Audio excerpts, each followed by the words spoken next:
Hi, this is Susan M. Baggins, and I am the co-author of a series of books in our Rules of Engagement Inspirational Military Romance series with Dee Dee Lake. And in my first video, I talked a little bit about how we came to do this. But then after I watched it, I thought, I probably should address how. How do two people write a novel? So I'm going to see what I could do about that right here and now. Ideally, it would be fun if I could do this with Dee Dee, so maybe I'll do another one with her at some point. But we're in two different locations, which makes that a little harder. But how do you co-write a novel? I had no idea how we were going to do this. In a way, the process started out with me possibly being more like a ghostwriter, where she would feed me the concepts and I would write the story. But because I have several books already out, I said, why don't we put my name on them as well?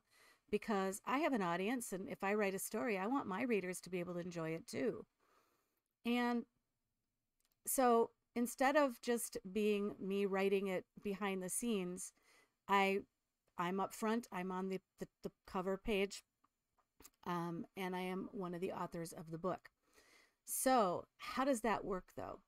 Because I've written a lot of books, I do probably a vast majority of the writing. I pump out the rough draft for the most part. Not completely, though. And Dee Dee she's kind of the brains behind it. She's the one with all the ideas and all the concepts and all the knowledge of the military. Well, not all of it, because who knows everything. Um, and it's been really interesting because it's like you watch TV shows, you see things, the language even between the different branches of service is unique. And so what one branch of service might call something is not what another branch will call it. And so that's stuff that Dee Dee and her husband Seth, who was a Army pilot, would have to help me with. So we did a lot of Zoom calls. We do a lot of brainstorming online. I'm texting her often when I'm in the middle of writing, asking questions. I'm often having to stop and do far more research than I might normally have to do to double check on things because she'll give me things to do that are outside of my wheelhouse or understanding. So, for instance, writing stories with horses in them. Now, people who love horses probably get really irritated when people like me write a story with a horse in it because I don't write a horse. And there's a really good reason for that. I love horses. I really do. I think they're magnificent. I think they're beautiful. And God gave me the gift of allergies. Horses and cats do a number on me. I have ridden a horse. I did it once when I was a kid. My parents were on vacation with us in Kentucky, the bluegrass state, and they thought, hey, let's give the kids a chance to ride a horse. Great. That was so fun, except that I didn't see anything for 3 days. So as we traveled through the Smoky Mountains, as we went places, I couldn't see anything. My eyes swelled shut. And so, hence, I can't do research, hands-on research about horses. Now, thankfully, we have a bevy of people that we could reach out to. There are videos that I can watch. There are blogs I can read. There's just a lot of research I can do. And aside from allergies, I can try to understand best I can about horses and the use of horses and the care of horses and all that good stuff. And don't ask me to spout it all to you because I'd have to look back at my notes to remember most of it because I don't own a horse. We had company over. We own 5 acres and we've got 3 that are just farmed. And a gal at company's like, oh, have you ever thought about having horses on your property? No, not once. Along with the fact that they're very expensive to own, I can't ride one. I can't even be in a stable with one. So, like, if we go to the state fair or something like that, I can kind of go into the stables for just a few minutes and then I have to leave. It's the dander that causes the problem. And all it takes is one little speck for me to kind of basically go blind in that my eyes can't open. And there's just nothing I can do about it. Although, yes, an allergist did tell me I could get shots, allergy shots for horses. And I said, I have a better idea. I'll just avoid horses.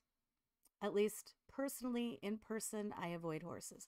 Doesn't mean I don't enjoy the beauty of them or what they can do. Um, the racing, the dressage, all of that stuff. It's amazing how horses can be trained and how beautiful they are. So all that to say, there's a lot I don't know. And so either I have to research or Dee Dee and I spend a lot of time on the phone.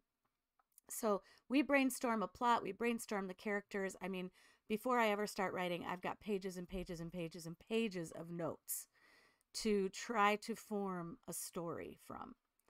And as I said in my last video, I'm a pantster. So, but these notes are loose enough that I have the freedom and the creativity to let the story kind of emerge.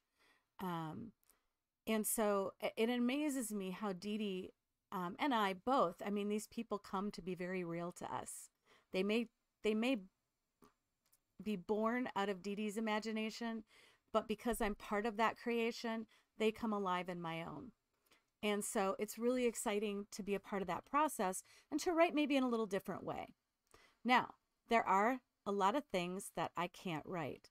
And so I will leave spots for Dee Dee where she does write in there.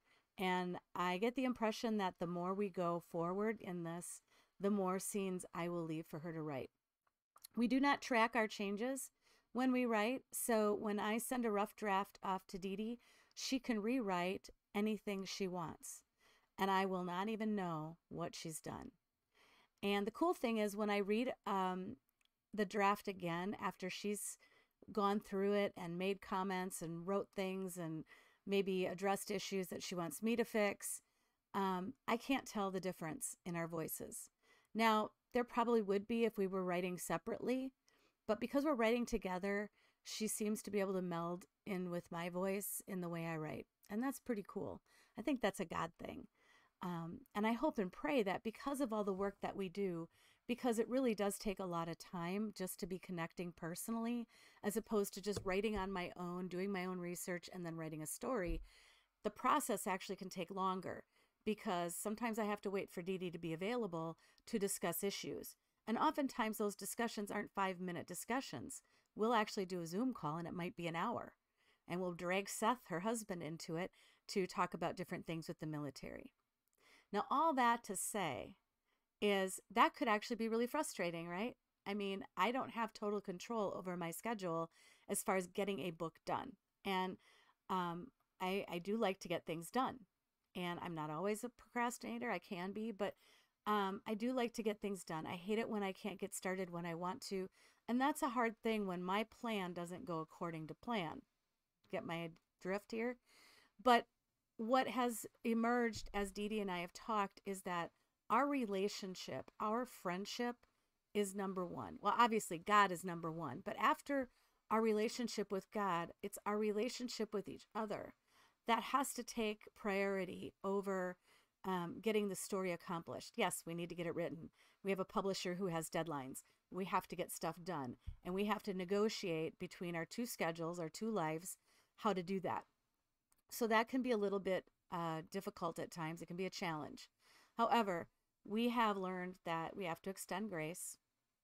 Sometimes I feel like I have to do that more just because I got to get this done. So I might not be a planner, but I do have a plan in that I want to get it done. So, and Dee Dee's a planner too. So it can be frustrating for her if things don't go the way they're supposed to go. But we've had to extend grace to each other because of our love for each other. Because we are sisters in Christ, and we do not want the publishing of a book to interfere with our friendship, our sisterhood, as it were. I mean, Dee Dee has been a good friend for a long time. Her and her husband have been a huge blessing to me personally. And then when I got married in 2018, we decided we were going to San Antonio for our honeymoon. Well, I found out that Dee Dee was going to be in San Antonio. Well, hey, what do you know? They actually picked us up at the airport. And my husband and Seth and Dee Dee and I mean, we're just great as a foursome, as a couple. And so there's great respect. There's great admiration. There's a lot of fun that we've had together outside of writing. And I look forward to more times like that with them. And I know my husband does as well, because we all get so caught up in life. Sometimes you just have to relax and enjoy a relationship. And sometimes our conversations, when we do them on Zoom, are truly more that. What's going on in your life? What's going on in, what are you struggling with right now? How can I be praying for you? We pray together. And I pray for her often. We all have challenges, don't we? I mean, you may look at me and say, "Oh, she's got her life together." Well, some parts of it are, but that doesn't mean that my brain always listens to that or my heart does. And I always have to bring that back under submission to Christ in prayer. And sometimes I have to cut myself grace and say, you know what? I'm just not going to get any writing done today. Um, Living my life and loving my life and being there for my husband or for my kids has to take priority. Just like being there for Dee Dee takes priority over the project. Now, 30 years ago, I would have been all task, task, task, task, and I probably would have run over Dee Dee with that task. But I wasn't a writer then, and God has taken some very traumatic and difficult circumstances to grow me in that area. So sometimes I still want to be task oriented, but I have to pause and remember relationships are more important. So we write together in a variety of ways, and I'm sure that is going to morph and change as we grow together as authors, as we finish the next few books that we have to do, actually even start them. And it's a learning to depend on each other and to connect as friends, but then as authors.